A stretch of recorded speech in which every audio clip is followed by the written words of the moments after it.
ધાંગધ્રા નગરપાલિકા દ્વારા હરાજી વખતે લીધેલા પ્લોટોના 100% રકમ પરત આપવાનો નિર્ણય.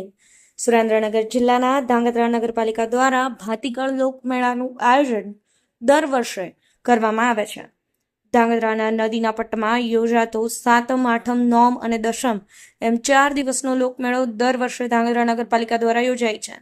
ત્યારે આ વખતે સમગ્ર ગુજરાતમાં વરસાદી માહોલની વચ્ચે મેળો રદ કરવાનો નિર્ણય કરવામાં આવ્યો હતો.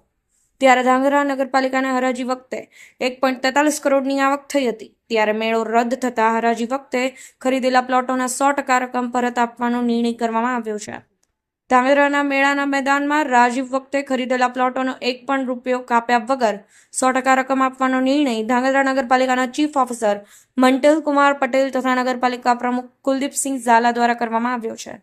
ત્યારે ધાંગધ્રા નગરપાલિકા દ્વારા લેવાયેલા નિર્ણયથી હરાજી વખતે ખરીદેલા પ્લોટો ધારકો દ્વારા નગરપાલિકા ચીફ ઓફિસર તથા પ્રમુખનો આભાર વ્યક્ત કરવામાં આવ્યો હતો.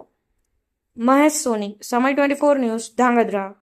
ધ્રાંગધ્રા નગરપાલિકા દ્વારા આયોજિત 2024-25નો ભવ્ય ભાતીગળ મેળો, જે ખૂબ સરસ રીતે એનું આયોજન થયેલું હતું અને ઉદ્ઘાટન પણ ખૂબ સરસ રીતે થયું હતું, જેમાં આપણા રાજ્યના કેબિનેટ મંત્રી મુળુભાઈ બેરાના હસ્તે આપણે ઉદ્ઘાટન કરાવેલું. પણ કમનસીબે અને કુદરત વરસાદના હિસાબે આપણે મેળો રદ કરવો પડ્યો.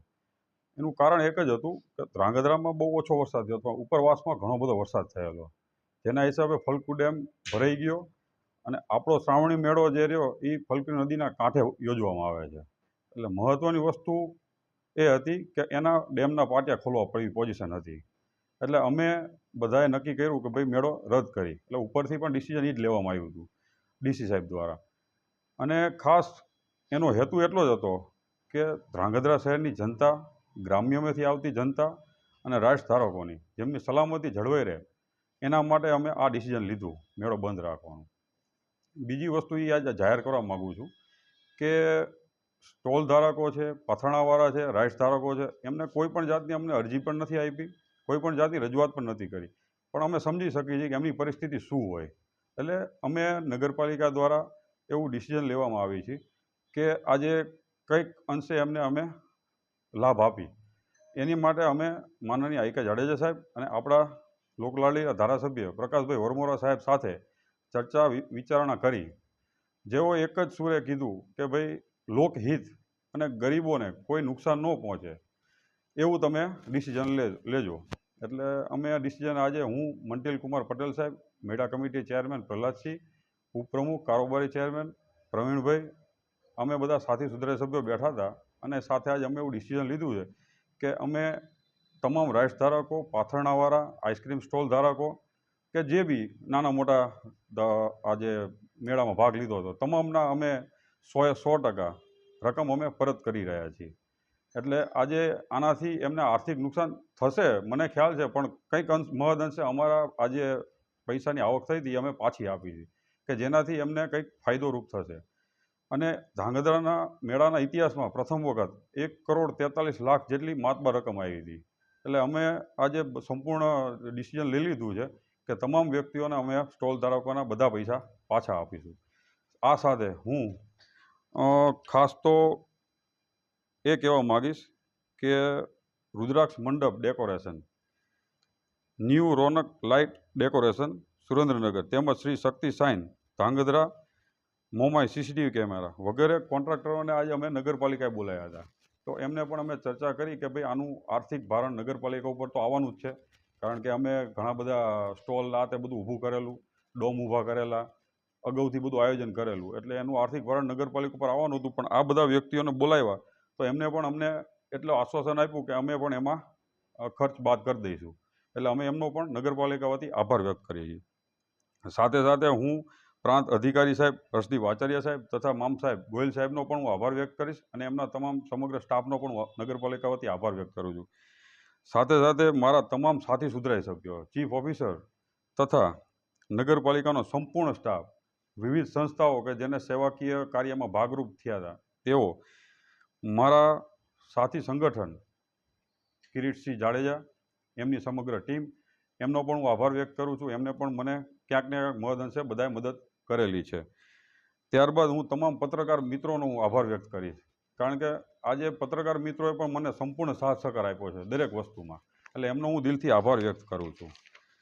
એ સિવાય નાયબ પોલીસ અધિક્ષક શ્રી જેડી પુરોહિત સાહેબ, CTPI MU મસી સાહેબ તથા સમગ્ર પોલીસ સ્ટાફ, હોમગાર્ડ જવાનો અને બહારથી આવેલા SRP જવાનો, તેઓનો પણ હું નગરપાલિકા વતી આભાર વ્યક્ત કરું છું.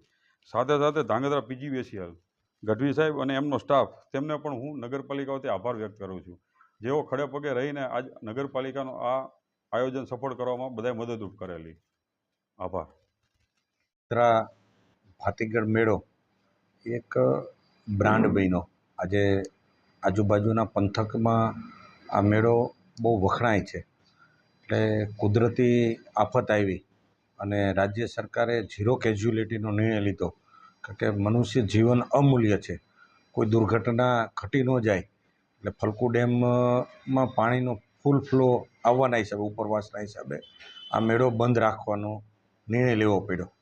ત્યારે ધાંગધ્રા નગરપાલિકાની ટીમને હું અભિનંદન આપું છું કે કોઈ બ્રાન્ડ બનતી હોય તો એના સ્ટેક હોલ્ડરોથી બ્રાન્ડ બનતી હોય છે, વેપારીઓની ભૂમિકા હોય છે. અને એમાં 1,45,00,000 જેવી બહુ માતબર રકમો સ્ટેક હોલ્ડરો આપી હતી. અને આ બધા એ મધ્યમ વર્ગના વેપારી નાના માણસો હોય છે. ત્યારે એમને નુકસાન ન પહોંચે, એના નુકસાનમાં સહયોગ થવા માટે નગરપાલિકાએ જે નિર્ણય લીધો કે સંપૂર્ણ પૂરેપૂરા પૈસા આપી દેવા, અને આમાં જે ખર્ચ થયું, કારણ કે નગરપાલિકાને પણ ખર્ચ થાય, તો એ નગરપાલિકા એ લઈ લે છે. અને સ્ટેક હોલ્ડર ખુશી હશે તો પછી ફરીવાર એમના માધ્યમથી આવક થઈ જતી હોય છે. તો આ જે નિર્ણય લીધો છે એમને હું અભિનંદન આપું છું. અને આપણે આવતા વર્ષે બહુ ભવ્યાતિ ભવ્ય મેળો કરીશું અને આ જે બ્રાન્ડ છે એને ભેગા થઈ અને વધુ મોટી બ્રાન્ડ કરશું. એટલે કુલદીપસિંહ અને આખી ટીમને આ વખતે જે 1,45,00,000 આપ્યા છે એ ફરીવાર ડબલ તાકાત સાથે વેપારીઓ આવે અને આગામી 2 કરોડથી પણ મોટી હરાજી થાય ને આ મેળો વધુ સારી રીતે થાય એ અપેક્ષા સાથે વિરમું છું. હું છેલ્લા 15 વર્ષથી મેળામાં બધા રાઇડ્સ ગોઠવવાનું કામ મારું પોતાનું, અમે હું છે, પછી અમારા પાર્ટનર છે મોહસિનભાઈ. આ વર્ષે અમે આ મેળાનું આયોજનમાં અમને જે કુદરતી આફતી આવી એમાં અમને મ્યુનિસિપાલિટીએ સાથ સહકાર આપ્યો અને અમને વળતર પૂરેપૂરું પરત આપે છે. એ બદલ મ્યુનિસિપાલિટી તમામ સભ્યોનો તથા સંસદ સભ્યોનો ખૂબ ખૂબ આભાર માનું છું અમારી ટીમ વતી. જય હિન્દ, જય ભારત.